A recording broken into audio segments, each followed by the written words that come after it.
L'armée monte la garde devant le quartier du Mokattam.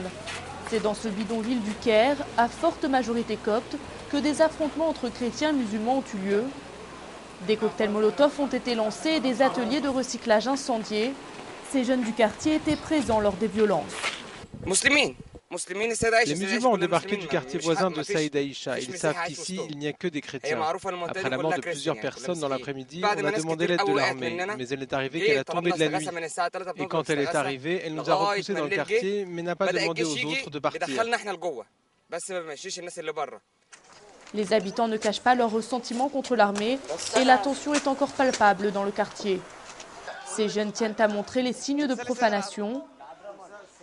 Plusieurs maisons ont aussi été brûlées. Mais pour Amir, c'est clair, les violences ont été organisées. Je suis sûr, j'en ai la certitude que ce qui s'est passé a été provoqué par les salafistes, le PND de Moubarak et la sécurité d'État.